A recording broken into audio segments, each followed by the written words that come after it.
ಇನ್ನ ಬಾಯಿಗೆ ಬಿಟ್ಟರೆ ಬೇರೆ ಮಾಧ್ಯಮ ಬೇಕು ಅಂತ ಬಾಯಿ ಮುಚ್ಚಿಕೊಳ್ಬೇಕು, ಮಾತಾಡಬಾರ್ದು. ನಾನು ಮಾತಾಡುದಿಲ್ಲ.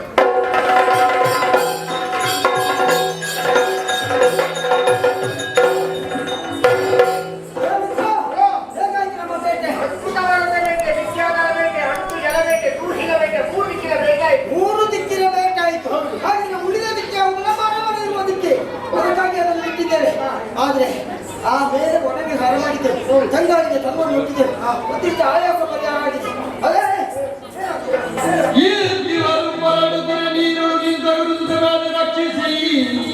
ರಕ್ಷಿಸಿ ಮೊರೆಯಿಡುತ್ತಿರಲು ಕೇಳು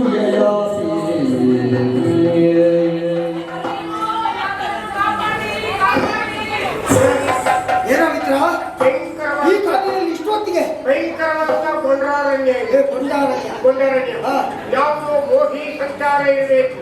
ಯಾವನಿಂದಲೂ ತಿರಸ್ಕರಿಸಲ್ಪಟ್ಟು ಬಳಿಗಳಿಗೆ ಮುಖನುಗ್ಗಿ ಕಾವುದಿಲ್ಲದೆ ಆತ್ಮಹತ್ಯೆ ಮಾಡಿಕೊಂಡಾಗ ಯಾವ ಒಂದು ಸ್ತ್ರೀಯ ರೋಗನ ಆ ಆತ್ಮಹತ್ಯೆಗೆ ನೀನೇ ಕಾರಣ ಅಲ್ಲ. ತಾಯ್ತಲ್ಲ ಇಟ್ಕೊಳ್ತೇನೆ ಅಂತ ಮತ್ತೆ ನಿನಗೆ ಅಷ್ಟು ಸ್ಪಷ್ಟವಾಗಿ ಹೇಗೆ ತಿಳಿದದ್ದು?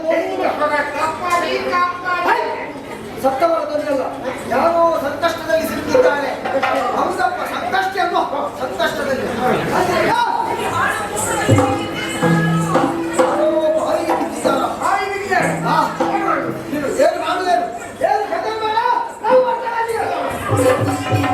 ಇಲ್ಲಿ ಬಾಯಿಗೆ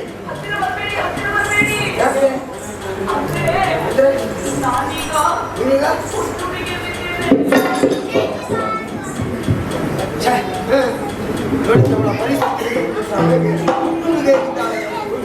ಹೊತ್ತ ಕಾರ್ಯಗಳು ಮನೆಗೆ ಹೋಗುವಾಗಿಲ್ಲ. ಏನ್ ಮಾಡೋಣ ಏನ್ ಮಾಡೋಣ? ಏನಾದ್ರೂ ಮಾನ ಮುಚ್ಚುವುದಕ್ಕೆ ವ್ಯವಸ್ಥೆಯನ್ನು ಕಲ್ಪಿಸಬೇಕಿತ್ತ. ಏನು ಮಾಡೋಣ?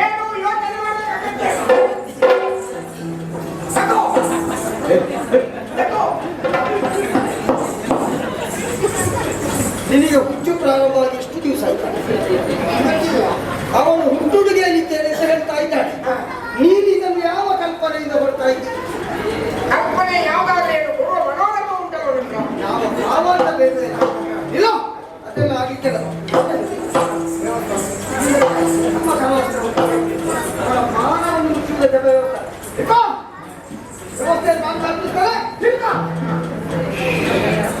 ಬಾ ದೇವ, ಹೇಗೆ ಆ ಕೆಳಗೆ ಹೇಗೆ ಹೋಗಿದ್ದೆ ಹಾಗೆ ಬೇರೆ ಆ ವಿದ್ಯಾರ್ಥಿ ಹಿಡಿದಲ್ವಾ, ಅದಕ್ಕೆ ಸ್ವಲ್ಪ ಕಷ್ಟ. ಯೋಚನೆ ಮಾಡಬೇಡ. ಗುರುಮುಖೇನವಾಗಿ ತಾನು ಕಲಿತಂತಹ ವಿದ್ಯೆಯ ಪ್ರತಿಫಲ ಎನ್ನುವಂತೆ ಶರದ ಮೂಲಕ ಏನಿಯ ನಿರ್ಮಾಣವನ್ನು ಮಾಡ್ತೇನೆ. ಅದನ್ನು ಹೇಳಿಕೊಂಡು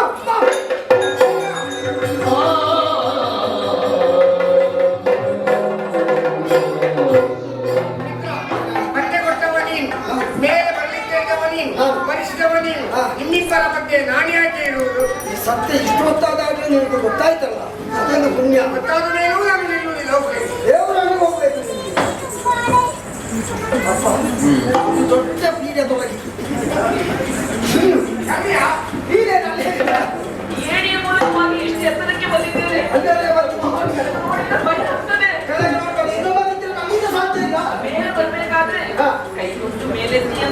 ಇದೊಂದು ವಿಚಿತ್ರ. ಇನ್ನೊಂದು ಬಂದಿದ್ದಾಳೆ ಇಲ್ಲಿ, ಈಗ ಕೈ ಕೊಡ್ಬೇಕು ಅಲ್ಲ, ನಮಗೆ ಕೈ ಕೊಡುವುದಕ್ಕೆ ಏನಾಗುತ್ತೆ?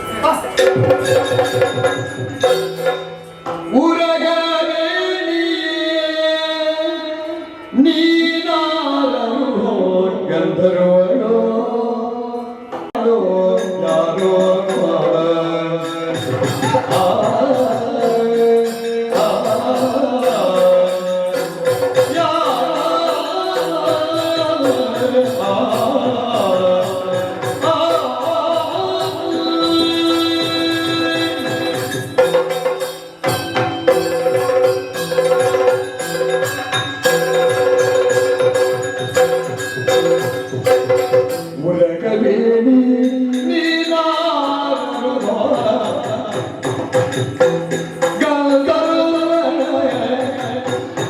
ಮರುಗು ಬಂದರುವನು ಸುರನು ತಿನ್ನದ ಸಾಧ್ಯವೋ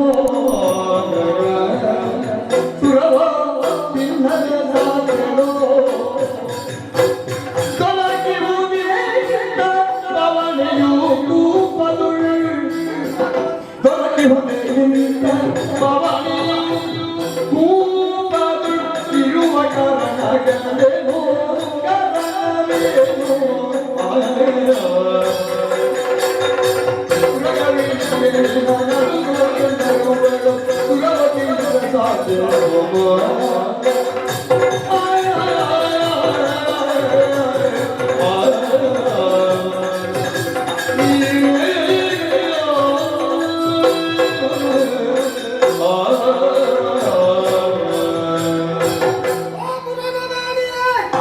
ಇದನ್ನು ಹಾಗೆ ಸಂಬೋಧಿಸಬೇಕು ಅಂತ ಅನ್ನಿಸ್ತಾ ಇದೆ.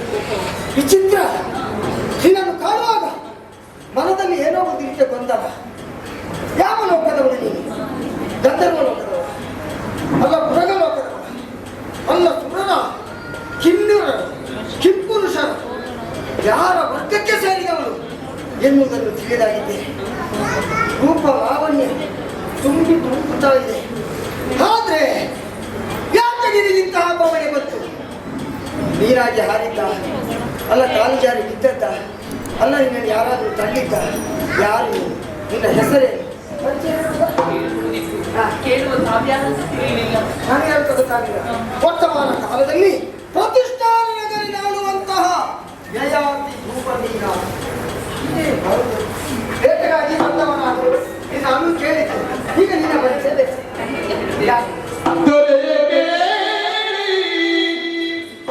ಶುಕ್ರಾಚಾರ್ಯ ತರಳದೇವಯಾನ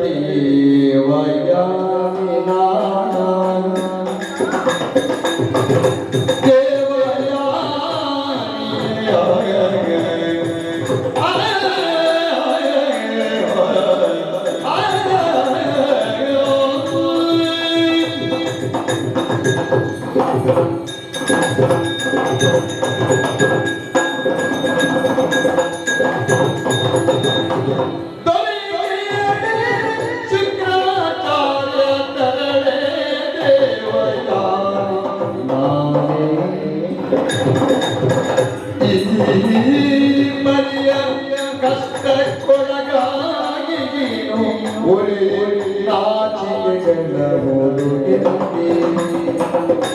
ಈ ಮನೆಯ ಕಷ್ಟಕ್ಕೆ ಒಳಗಾಗಿ ಒರೆ ನಾಚಿಕೆಗಳ ಶುಕ್ರಾಚಾರ್ಯ ತರಣೆ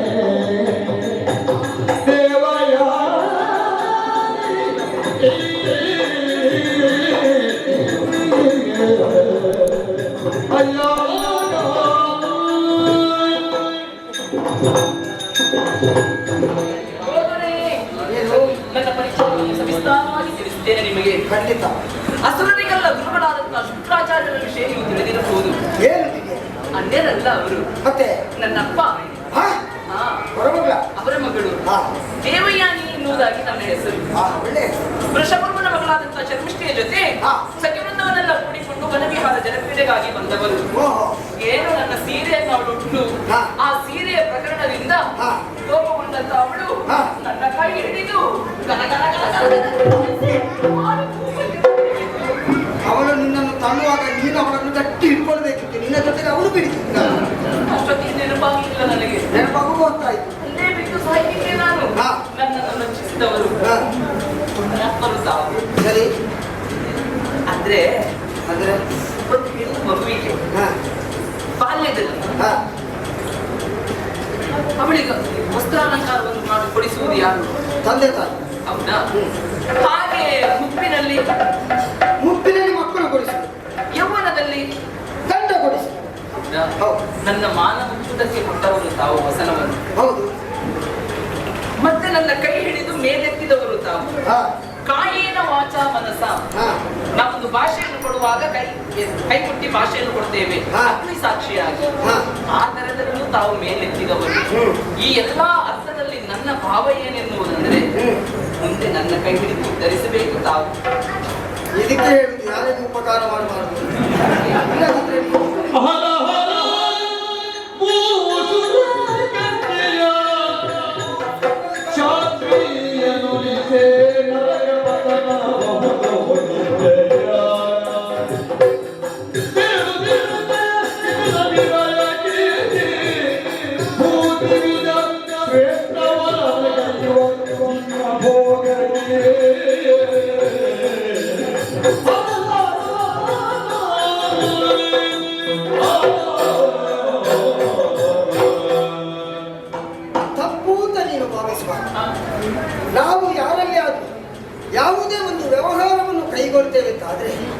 ಅಲ್ಲಿ ಸಮಾನತೆಯನ್ನು ನಾವು ಕಂಡುಕೊಳ್ಬೇಕು. ಯಾರಲ್ಲಿ ನಾವು ಹೇಗಿರಬೇಕು, ಯಾರಲ್ಲಿ ನಾವು ಹೇಗೆ ಮಾತಾಡಬೇಕು, ಯಾರಿಗೆ ಯಾವ ರೀತಿಯಾಗಿ ನಾವು ಗೌರವವನ್ನು ಸಲ್ಲಿಸಬೇಕು ಎನ್ನುವ ಬಗ್ಗೆ ನಾವು ವ್ಯವಹರಿಸುವಾಗ ಚಿಂತನೆ ಮಾಡಬೇಕಾಗ್ತದೆ. ಹೇಳಿ ಕೇಳಿ, ನೀನು ಬ್ರಾಹ್ಮಣರ ಕನ್ಯೆ, ಕೂಸುರರ ಕನ್ಯೆ, ನಾವು ಹಾಗಲ್ಲ, ನಾವು ಕ್ಷತ್ರಿಯ. ಈ ಕ್ಷತ್ರಿಯರಿಗೂ ಬ್ರಾಹ್ಮಣರಿಗೂ ಸಂಬಂಧ ಬೆಳೆಸುವುದಕ್ಕೆ ಆಗ್ತದ? ಸಾಧ್ಯ ಉಂಟಾ? ಒಂದು ವೇಳೆ ಸಂಬಂಧವೇ ಬೆಳೆಸಿದ್ದೇ ಹೌದಾದ್ರೆ ಮುಂದೆ ಜಗತ್ತಿನಲ್ಲಿ ಅದು ವರ್ಣ ಸಾಂಕರ್ಯಕ್ಕೆ ಕಾರಣವಾಗ್ತದೆ. ಒಂದು ವೇಳೆ ಒಂದು ನಾಡಿನ ಅರಸನಾಗಿ ನಾನೇ ಅಂತ ಪ್ರವೃತ್ತಿಯಿಂದ ಮುಂದುವರಿದಂತಾದ್ರೆ ಬದುಕಿನ ಕೊನೆಯ ಕಾಲಕ್ಕೆ ನರಕಲೋಕ ಎನ್ನುವುದು ಕಟ್ಟಿಟ್ಟ ಬುದ್ಧಿ ಎನ್ನುವ ಸತ್ಯದರ್ಶನವನ್ನು ನಾನು ಮಾಡಿಕೊಂಡು ಬಿಟ್ಟಿದ್ದೇನೆ. ಅದಕ್ಕಾಗಿ ಹೇಳ್ತಾ ಇದ್ದೇನೆ, ನಿನ್ನ ಅಪ್ಪನ ಬಗ್ಗೆ ನಮಗೂ ಅಪಾರವಾದ ಗೌರವವನ್ನು, ಶ್ರೇಷ್ಠವಾದ ವ್ಯಕ್ತಿತ್ವವುಳ್ಳವರು. ಆದ ಕಾರಣ ಅದೇ ವ್ಯಕ್ತಿತ್ವದಲ್ಲಿ ನಿನ್ನನ್ನು ನಾನು ಕಾದುಕೊಂಡಿದ್ದೇನೆ.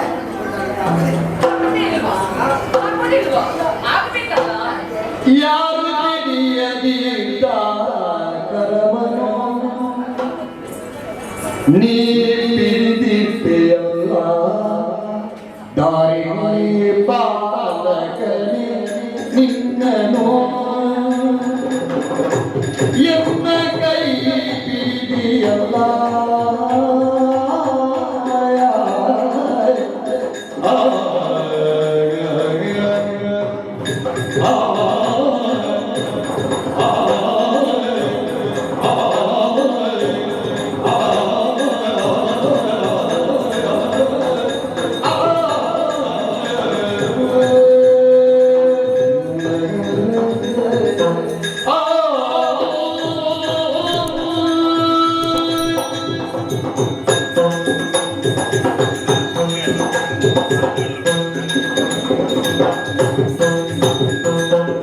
ಯಾರು ಪಿಡಿಯದಿದ್ದ ಕರವನು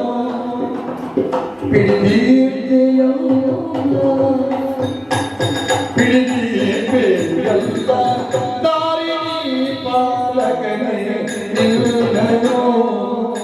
ಓ ದಾರಿ ಪಾಲಕನೇ ನಿನ್ನನು.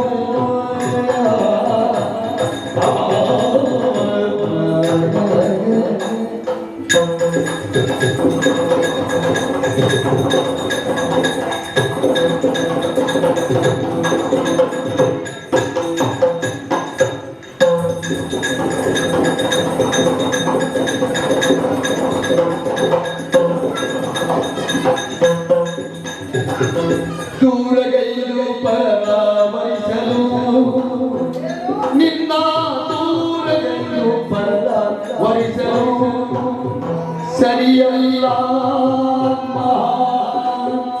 ಜಾರಿಣಿಯೆಂಬರೆಲ್ಲರೂ ಮಹಾಜಾರಿಣಿಯೆಂಬರೆಲ್ಲರೂ ಪ್ರಿಯ ಅಯ್ಯ.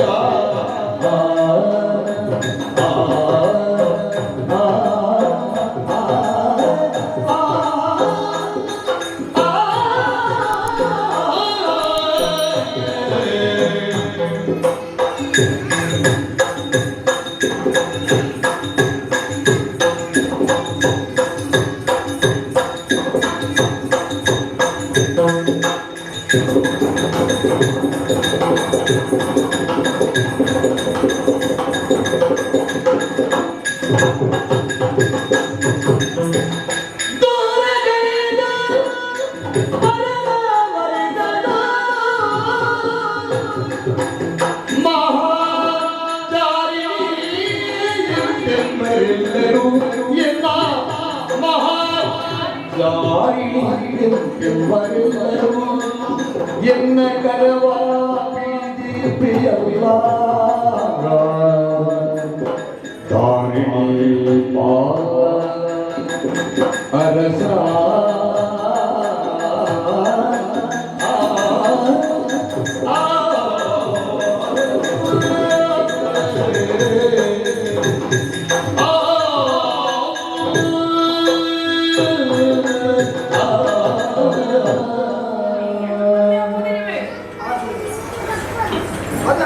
ಸಾಧ್ಯ ಉಂಟಾ? ನನ್ನ ಕೈ ಹಿಡಿದು ಮೇಲೆತ್ತಿದವರು ತಾವು. ಹೌದು, ಸತ್ಯ ಸತ್ಯ. ಹೌದಾ? ನೀವು ಹಿಡಿದ ಮೇಲೆತ್ತಿದ್ದೀರಂತ ಆದ್ರೆ ನಾ ಮುಟ್ಟಿಬಿಟ್ಟೆ ಅಲ್ಲ. ಹಾ ಹಾ ಮನಸಾರೆ ನಾನು ಮೆಚ್ಚಿದ್ದೇನೆ ನಿಮ್ಮನ್ನು. ಹಾ ನಿಮ್ಮ ಸತಿ ಅಂತ ನಾನು ಒಪ್ಪಿದ್ದೇನೆ. ನೀವು ತಿರಸ್ಕರಿಸಿ ಹೋದ್ರೆ ನಾಳೆ ಜನ ಏನಾಡಿಕೊಳ್ಳುವುದಿಲ್ಲ. ಇವರೆಲ್ಲ ಏನ್ ಹೇಳ್ತಾರೆ? ಮಹಾಚಾರಿಣಿಯವಳೊಬ್ಬಳು, ಹಾ. ವ್ಯಭಿಚಾರಿಣಿಯವಳೊಬ್ಬಳು ಹಾ ಎನ್ನುವುದಾಗಿ ನನ್ನ ಬಗ್ಗೆ ಹೇಳುವುದಿಲ್ವೇ ಹೇಳು? ಖಂಡಿತ ಹೇಳಿ. ನಾನು ಇನ್ನೊಬ್ಬರನ್ನು ಮದುವೆ ಆದ್ರೆ ಮಾನಸಿಕ ವ್ಯಭಿಚಾರದಿಂದ ನಾನು ಆಗುವುದಿಲ್ವೇ? ಯಾರ ಮೇಲೆ ಮನಸ್ಸಿರುವುದು ಮದುವೆ ಆಗುವುದು ಇನ್ನ ಯಾರನ್ನು ಅಂತ ಆದ್ರೆ- ಒಬ್ಬನಲ್ಲಿ ಮನಸ್ಸು ಇನ್ನೊಬ್ಬನಲ್ಲಿ ದೇಹವನ್ನು ಹಂಚಿಕೊಂಡ್ರೆ ಪರಿಣಾಮ ಏನಾಗ್ತದೆ ಎನ್ನುವುದನ್ನು ರಾಜನಾದವಾಗಿ ತಿಳಿದುಕೊಂಡವ. ಖಂಡಿತ. ಹಾಗಾಗಿ ನಿನ್ನಲ್ಲಿ ಕೇಳುವುದು ಏನು? ನನ್ನನ್ನು ತಿರಸ್ಕರಿಸಬೇಡ, ನನ್ನ ಮದುವೆ ಆಗ. ನಿನಗೊಂದು ಮಾತು ಹೇಳ. ಏನು? ನೀರಜಾಕ್ಷಿ ನಿನ್ನ ಕಾಣುತ್ತಾಗ ಸೂರ್ಯಗುಳಿದು ಮನವು ಮನಸ್ಸು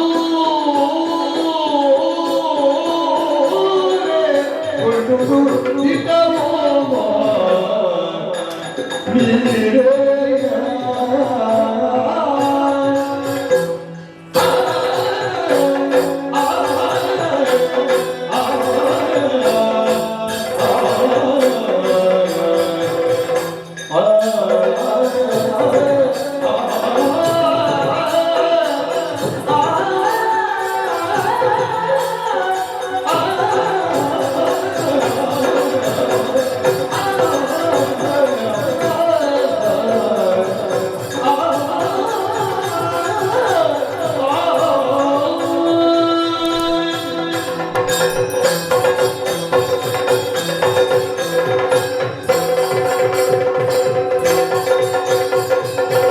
ನೀರಜಾಕ್ಷಿ ನಿನ್ನ ಕಾಣುತ್ತಾ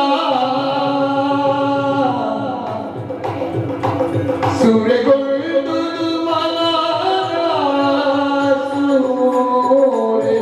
ಸೂರ್ಯಗೊಳ್ಳುವುದು ಮನವು ದಿಟ್ಟಾಗ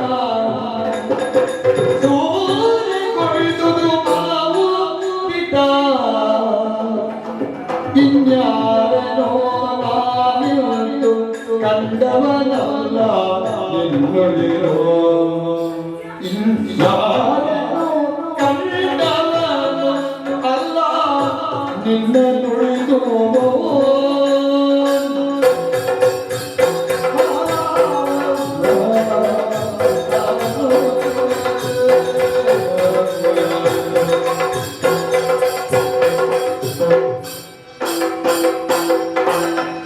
ಯಾರನೂ ನಾನಿರುವುದು ಕಂಡವನಲ್ಲ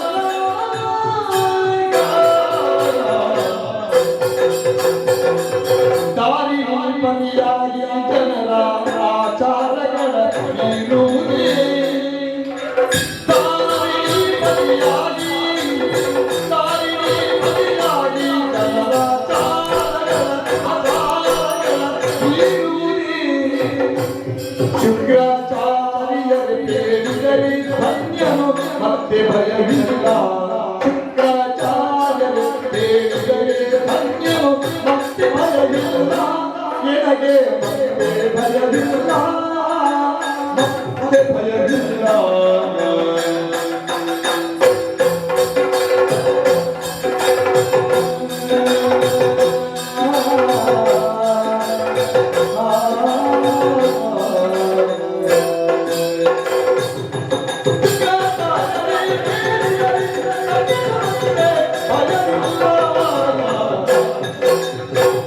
ನೀರಜಾಕ್ಷಿ ನಿನ್ನ ಕಾಣುತ್ತಾ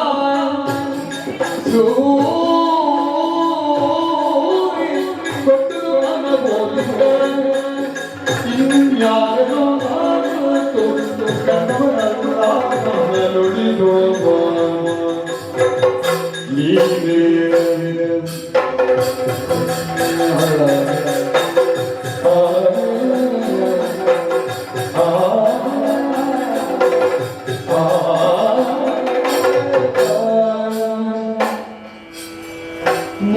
ನೀರಜಾಕ್ಷಿ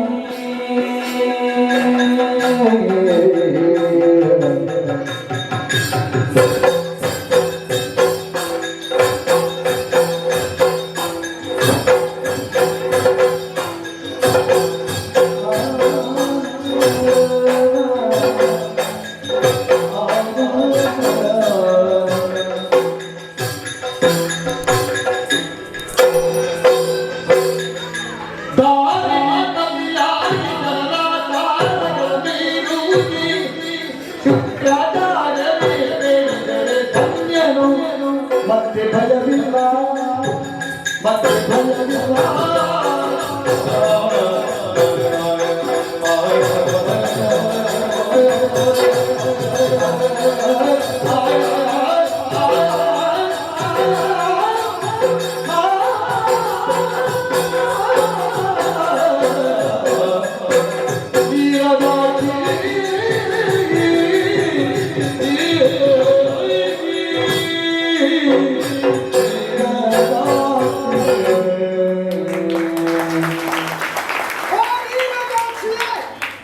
ನಿನ್ನ ಮಾತನ್ನು ಕೇಳುವಾಗ ಒಂದು ರೀತಿಯಲ್ಲಿ ಸಂತೋಷ ಆಗ್ತಾ ಇದೆ, ಮತ್ತೊಮ್ಮೆ ಮನದಲ್ಲಿ ಒಂದು ರೀತಿಯ ಭಯ. ಅಯ್ಯವ್ವ. ಒಂದು ನಾಡಿನ ಅರಸನ ಎಲ್ಲಿಯಾದರೂ ಆಚಾರ ವಿಚಾರವನ್ನು ನಾನೇ ಮೀರಿದೆ ಅಂತಾದ್ರೆ ನಾಳೆ ನಮ್ಮ ಪ್ರಜೆಗಳು ಏನು ಹೇಳಿದರು? ಅರಸನಾದವರು ಹೀಗೆ ಮಾಡ್ತಾರೆ, ಮತ್ತೆ ನಾವು ಹೇಗೆ ಮಾಡ್ತೀರಿ ಅಲ್ವಾ? ಜೊತೆಗೆ ನೀನು ಕಂಡಾಕ್ಷರ ನಿನ್ನ ರೂಪದಲ್ಲಿ ಆಗಿ, ನಿನ್ನ ನಡೆಯಲ್ಲಿ ಆಗಿ, ನಿನ್ನ ನುಡಿಯಲ್ಲಿ ಆಗಿ ನಮ್ಮ ವೇಷವೂ ಕೊರತೆ ಇರ್ತಾರೆ. ನಿನ್ನ ರೂಪವನ್ನು ಕಂಡಾಕ್ಷರ ನನ್ನ ಮನ ಅದು ಸೂರೆಯಾಗಿ ಆಗಿದೆ.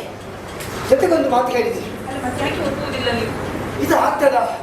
ನಿನ್ನಪ್ಪ ಶುಕ್ರಾಚಾರ್ಯ ಒಂದು ವೇಳೆ ಅವರೇ ಇದ್ದು ಏನು ಬಂದು ನಾನು ನೋಡಿಕೊಳ್ತೇನೆ ಎಂಬ ಧೈರ್ಯದ ಮಾತು ಹೇಳಿರುತ್ತಾದ್ರೆ ಆವಾಗ ನಿನಗೆ ಯಾರ ಭಯವಿಲ್ಲ.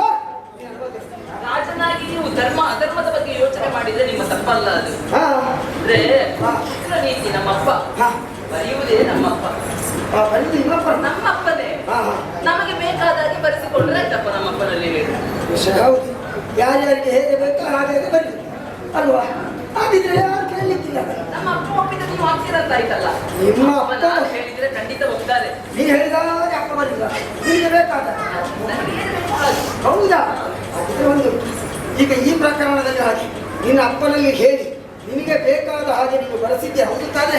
ಮತ್ತೆ ನನಗೆ ಯಾರ ಅಪ್ಪನಲ್ಲಿ ಎಲ್ಲಾ ವಿಚಾರಗಳು ನಾನು ತಿಳಿಸ್ತೇನೆ. ಅಲ್ಲಿಯವರೆಗೆ ನಿಮ್ಮಲ್ಲಿಗೆ ಜನ ಕಲಿಸಿಕೊಡುವ ತನಕ ನೀವು ಅರಮನೆ ಬಿಟ್ಟು ಆಚೆ ಈಚೆ ಮಾತ್ರ ಹೋಗ್ಬಾರ್ದು. ಮನೆಯೊಳಗೆ ಇರ್ಬೇಕಾ? ಅಲ್ಲೇ ಇರ್ಬೇಕು. ಅವಸರ ಹೊರಗೆ ಹೋಗ್ಬೇಕಾಗ್ತದೆ. ಹೋಗ್ಬೇಡಿ ನೀವು. ಗೊತ್ತಾಯ್ತು? ನಿನ್ನ ಮನದಿಂದ ಹೊರಗೆ ಹೋಗುದಿಲ್ಲ. ಅಲ್ಲ ನೀವು ಮನೆಯಿಂದ ಹೊರಗೆ ಹೋಗೋದು ಬೇಡ. ಅಲ್ಲಿವರೆಗೆ ಕಾಯ್ತಾ ಇದ್ದೆ. ಹೇಳಿಕ್ಕಾಗುದಿಲ್ಲ, ಹೋಗ್ಬೇಡಿ ಮತ್ತೆ ಇಲ್ಲಿ. ಒಟ್ಟಿನಲ್ಲಿ ಈ ಪ್ರಸಂಗ ಬೇಗ ಬರಿಸು.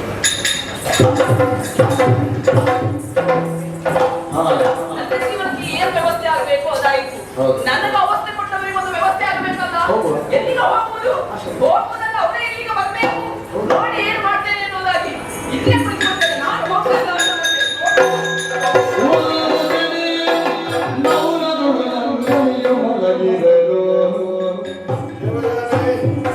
ಬಂದು ಪಿಡಿದಿಟ್ಟಿ ಭಯದಿಂದ ಭಾಗ್ಯವನ್ನು ಇಂದೇನು ವ್ಯಥೆಗಳನ್ನು ಬೆಸಗೊಳ್ಳನು ಏನಪ್ಪ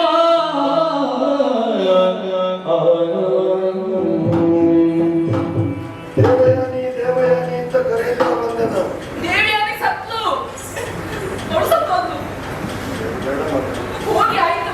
ನಿನ್ನನ್ನು ಹುಡುಕಿಕೊಂಡು ನಾನು ಬಂದ್ರೆ ನೀನು ನೀರಿಗೆ ಬಿದ್ದ ಕೋಳಿಯ ಹಾಗೆ ಮುಗ್ಧೆಯಾಗಿ. ಯಾಕೆ ಮಗ ಏನಾಯ್ತು? ಮಾಮ ಗಮನಿಗೆ ಹೋಗುವ. ಮನೆಗ ನಾನು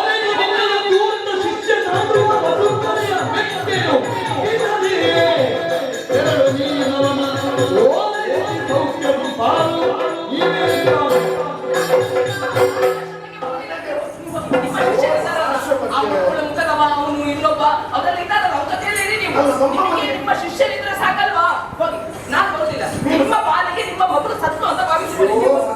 ಹೋಗಿ ನೀವು. ನಿನಗೆ ಬೇಕಾಗಿ ನಾನು ಎಷ್ಟು ಕಷ್ಟಪಡ್ತಾ ಇದ್ದೇನೆ. ನಾನು ಏನು ತಪ್ಪು ಮಾಡಿದೆ ಅಂತ ಬೇಕಾಗಿ ನನಗೇನಾಗಿತ್ತು ಗೊತ್ತಾ ನಿಮಗೆ? ಏನಾಯ್ತು? ತಪ್ಪು ಮಾಡಿದ್ದು ನೀವೇ. ಏನಾಯ್ತು? ನಿಮ್ಮಲ್ಲಿ ಕೇಳಿ ನಾನು ವನವಿಹಾರ ಜನಕ್ರೀಡೆಗಾಗಿ ಶರ್ಮಶ್ರೀ ಜೊತೆಗೆ ಬಂದವಳಲ್ವಾ? ಹೌದು. ಎಲ್ಲರೂ ಜನಕ್ರೀಡೆ ವನವಿಹಾರ ಮುಗಿಸಿದ್ದೇವಪ್ಪ. ಹ. ನೀರಾಟ ಆಡಿದೆವು. ದಡದಲ್ಲಿ ನಾನು ಇರಿಸಿದ ಸೀರೆಯನ್ನು ಶರ್ಮಶ್ರೀ ಉಟ್ಕೊಂಡ್ಲಪ್ಪ. ಅವಳು ಹೌದು. ಈ ಸೀರೆ ಉಡುವವರು ಸೀರೆ ಯಾವ್ದಾದ್ರು ಉಟ್ರೆ ಆಯ್ತು ಅಷ್ಟೇ. ನನ್ನ ಸೀರೆ ಅಪ್ಪ. ಅಲ್ಲ ನಿಂದು ಸೀರೆ ಅಲ್ವಾ? ಬ್ರಾಹ್ಮಣ ಜೊತೆಯ ಸೀರೆಯನ್ನು ಅವಳು ಉಟ್ಕೊಂಡದ್ದು ಅಪ್ಪ.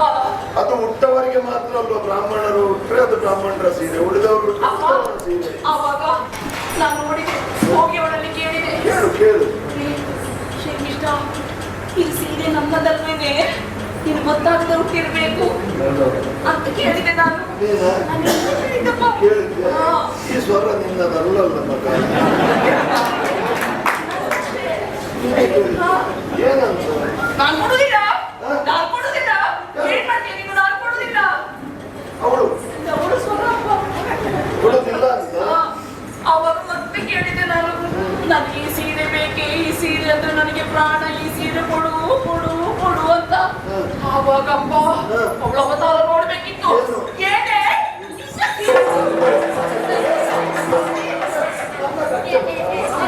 ಕೇಳಿದಪ್ಪ. ಬಿಚ್ಚಿಟ್ಟು ಮರೆಯದು ಪ್ರತಾಪ ಕೊಡುವುದು. ನಿಮ್ಮ ಮನೆಯಲ್ಲಿ ಹೋಗುದಿಲ್ಲಪ್ಪ. ಹಾಗೆ ಸೀರೆ ಇಟ್ಕೊಂಡು ಎಳ್ದದ್ದು ಎಳ್ದದ್ದು ನನ್ನನ್ನು ಹಿಡ್ಕೊಂಡದ್ದು, ಆಚೆ ಹೋದದ್ದು ಈಚೆ ಹೋದದ್ದು, ನನ್ನನ್ನು ಹಾಳು ಕೋಪಕ್ಕೆ ಹಾಳು ಕೋಪಕ್ಕೆ ಅಪ್ಪ. ನೀವೆಲ್ಲ ಬಂದಾಗ ಹೇಳಿದ್ರಲ್ಲ, ನಿನಗೆ ಬಿದ್ದ ನೋಡಿ ನನಗೆ ಕಾರಣದ್ದೇ ಅಪ್ಪ. ಬೈದವನಿಲ್ಲ. ಹೌದಪ್ಪ, ನನಗೆ ಬೈದ್ರೆ ನನಗೆ ಬೇಸರ ಇಲ್ಲಪ್ಪ. ಮತ್ತೆ ನನಗಲ್ಲ, ನಿಮಗೆ ಹೇಳಿದ್ದಪ್ಪ. ನಮಗೆ ಒಂದ ಎರಡ ಯಾವರ ಕಡೆಗೂ ನಾನಿಲ್ಲ. ಅಪ್ಪ. ಯಾಕಪ್ಪ ಬೈತೀನಿ? ನಿಮ್ಮದೊಂದು ಇಷ್ಟು ದೊಡ್ಡ ಹೊಟ್ಟೆ ಅಂತೆ. ಅದೇ ದೊಡ್ಡದಂತಾದ್ರೆ ಉಳಿದವರದ್ದು ಅದೇ ನಾನು ಯೋಚನೆ ಮಾಡಿ ಅವಳಪ್ಪ ಹೊಟ್ಟೆ ಹೇಗಿದೆ ಅವಳಿಗೆ ಗೊತ್ತುಂಟಾ? ಅಲ್ವಾ? ಹತ್ತು ಮುರುಕು ಪಂಚಾಂಗತೆ ನಿಮ್ಮಲ್ಲಿ ಇರುವುದು, ನೀವು ಹೇಳುವುದೆಲ್ಲ ಸುಳ್ಳೆ ಅಂತೆ. ಹರಕು ಪಂಚಾಂಗದಲ್ಲೇ ಇರುವುದು, ಹೊಸ ಪಂಚಾಂಗದಲ್ಲಿ ಅದು ಏನಿಲ್ಲ. ಅವಳಿಗೆ ಗೊತ್ತುಂಟು. ಅವಳಪ್ಪ ಎತ್ತರವಾದಂತ ರತ್ನಖಚಿತ ಸಿಂಹಾಸನದಲ್ಲಿ ಕುತ್ಕೊಳ್ಳುವುದಂತೆ, ಕೂತ್ಕೊಳ್ಳಿ. ಕೆಳಗೆ ನೀವು ಕುತ್ಕೊಳ್ಳುವುದಂತೆ, ದರ್ಬೆಯಲ್ಲಿ ನೀವು ಧರ್ಮಾಸನದಲ್ಲಿ ನೀವು ಕುತ್ಕೊಳ್ಳುವುದಂತೆ, ಮಠ ಅಂತ ಮಂತ್ರ ಹೇಳುವುದಂತೆ. ನಾನು ಕೆಳಗೆ ಕೂತುಕೊಳ್ಳುವುದರಲ್ಲಿ ಏನು ಸಣ್ಣತನ ಇಲ್ಲ ಮಗ. ಒಂದು ಕಾಲದಲ್ಲಿ ಪರಶಿವನ ತ್ರಿಶೂಲದ ತುದಿಯಲ್ಲಿ ಕುಳಿತು ತಪಸ್ಸು ಮಾಡಿದವ ನಾನು. ನನಗೆ ಅಲ್ಲೂ ಕುಳಿತುಕೊಳ್ಳಿಕ್ಕೆ ಸಾಧ್ಯ ಉಂಟು, ನೆಲದಲ್ಲೂ ಸಾಧ್ಯ ಉಂಟು. ಅವಳಿಗೆ ಏನ್ ಗೊತ್ತುಂಟಪ್ಪ ನಿಮ್ಮ ಯೋಗ್ಯತೆ? ಅಪ್ಪ, ನಾವಂತೆ ನೀವು ಸುಳ್ಳು ಸುಳ್ಳು ಮಠ ಅಂತ ಹೇಳುವುದಂತೆ, ಅದರ ಸತ್ಯ ಅಂತ ಅವರು ಭಾವಿಸಿಕೊಳ್ಳುವುದಂತೆ.